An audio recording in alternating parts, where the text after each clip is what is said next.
nyuwun ka Gusti nu Maha Suci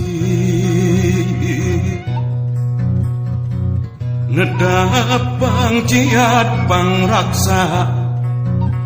para abdi-abdi seni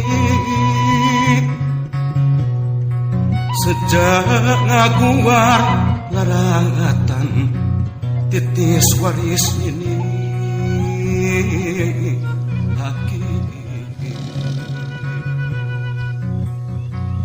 ngembaakeun jalan laratan katampian kesahan mandi kaleuwi sifat tahunan leuwih nu ngaruncang diri-diri anu sakiwari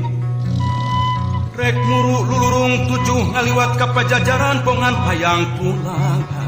anting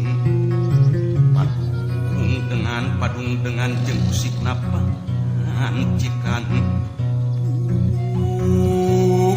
pun sapung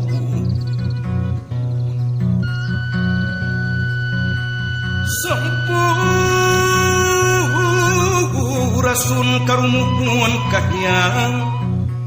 Prabu Silih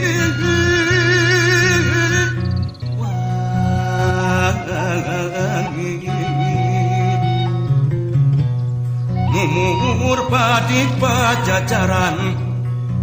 pangauban sesirih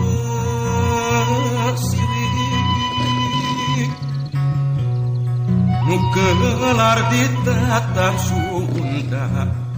muga nyebar keluar